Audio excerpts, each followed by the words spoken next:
Hi friends, welcome to Event Driven Automation with Stackstorm course, and this is Narendra, instructor for this course. First, let me go with Introduction to Stackstorm. See, Stackstorm is an open source platform for integration and automation across services and tools. See here, services and tools are nothing but like your DevOps tools and infrastructure provider services. Here I have given some list of DevOps tools and infrastructure provider services. By using Stackstorm, we can easily integrate and automate all these tools with the help of Stackstorm adapters called sensors and actions.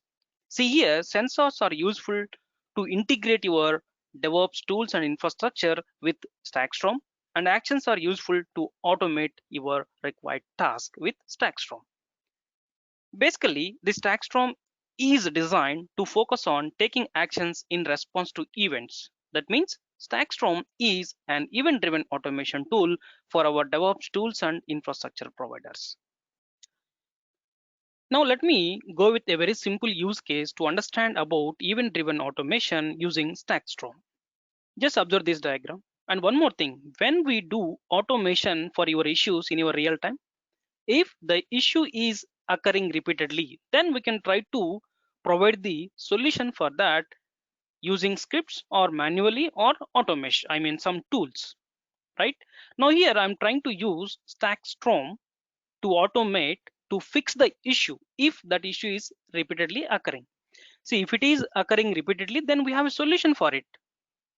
So here, just assume that there are two issues which are occurring repeatedly. See, on this server, assume that low disk space is one of the issue and low JVM memory is one of the issue. And these two issues are occurring repeatedly. Then I want to automate those two issues. Whenever if they occur, I want to provide the solution automatically. That I am doing with Stackstorm. It is a very simple use case. Now, see, whatever the solution we have to provide for those two issues, that I assume that we have given in Stackstorm. Whenever low disk space occur, then your Stackstorm will go to your server and it will clean up var log. And whenever there is a low JVM memory, then your Stackstorm will connect to your server and it will increase the JVM options for your required service. That's fine. Now observe this entire diagram. Your server is integrated with some monitoring tool. That monitoring tool is integrated with Stackstorm, and Stackstorm is integrated with your server as well as some ticketing tool. Now try to understand about your event-driven automation. See, whenever there is a low disk space, then your monitoring tool will generate event 1. Just assume that. See, why your monitoring tool is generating event 1 means your monitoring tool will monitor your server service status.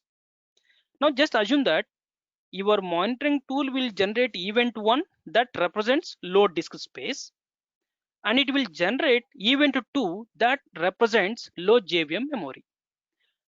And these events are monitoring again by your Stackstorm. Whenever there is a event 1, already Stackstorm knows that event 1 is nothing but low disk space. Whenever that issue occurred, already we have given a resolution for that in your Stackstorm. So that's why whenever event 1 occurred, Stackstorm will directly go and connect your particular server and it will clean up var log files. Second one, just assume that your monitoring tool is generating event 2. Event 2, we are assuming that low JVM memory. So already in your Stackstorm we have given a solution for your issue. That is, whenever there is a low JVM memory, then your Stackstorm will go to your particular server and it will try to increase the JVM memory for your running service, JVM memory options for your service.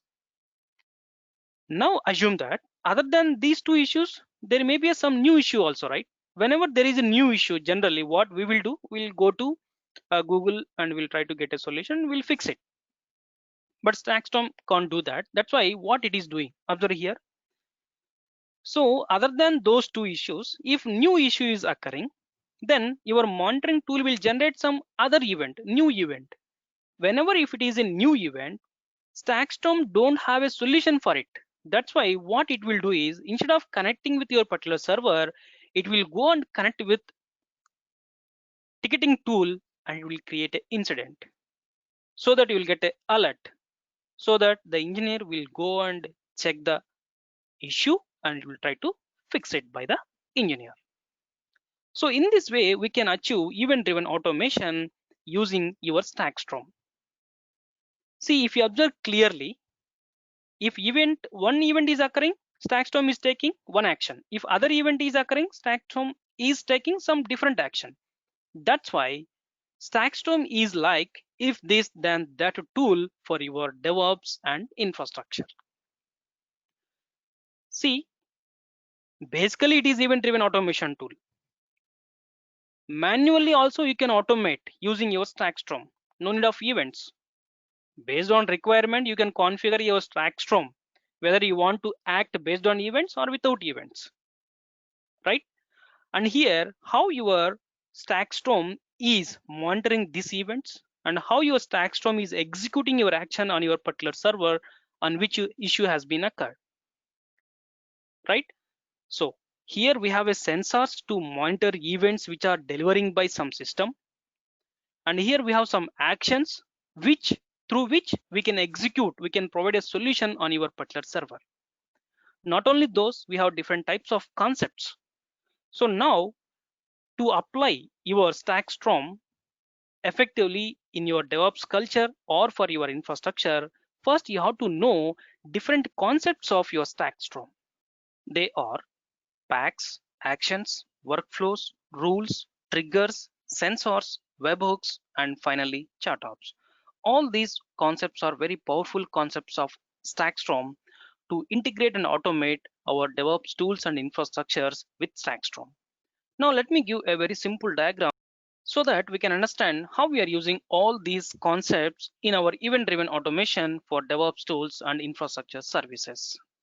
Just observe this diagram. If you observe here, this is our IT domain where we are having all our tools and services. And this above part is Stackstorm. And see here, from Stackstorm, only sensors and actions components are connected with your IT domain. That means they are useful to integrate your Stackstorm with your IT domain or with your tools and services. But there is a small difference between sensors and actions. What is that? Let me explain that.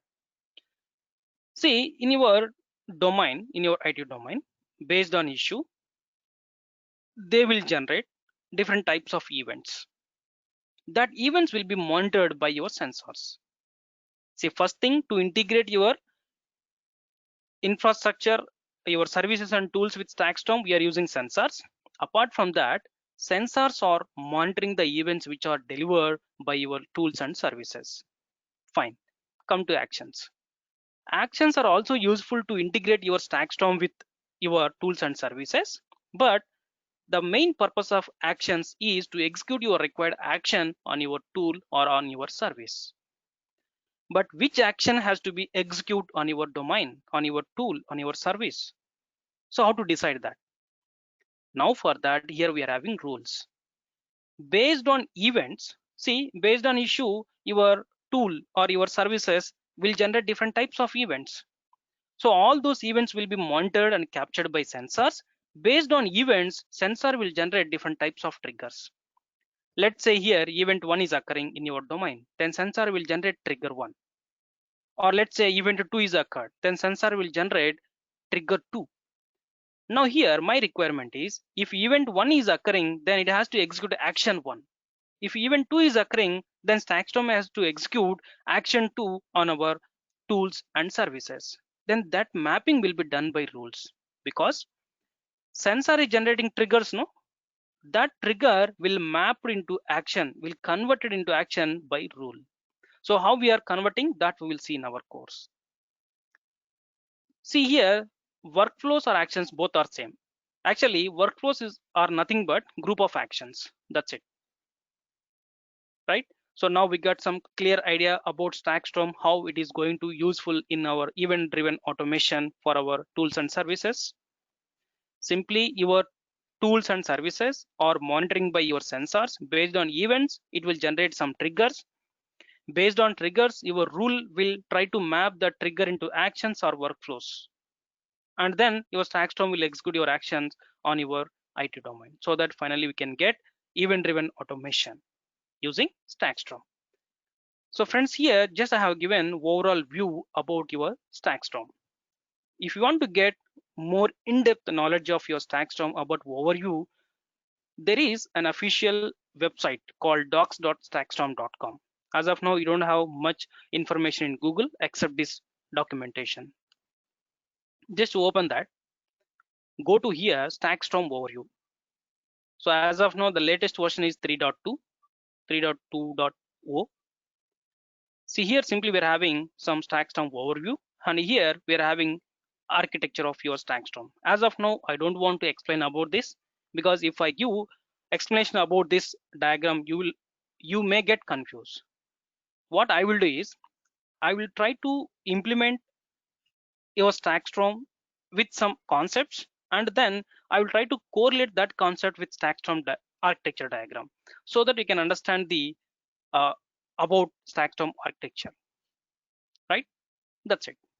So you're having the meaning for sensors, triggers, and all those things here.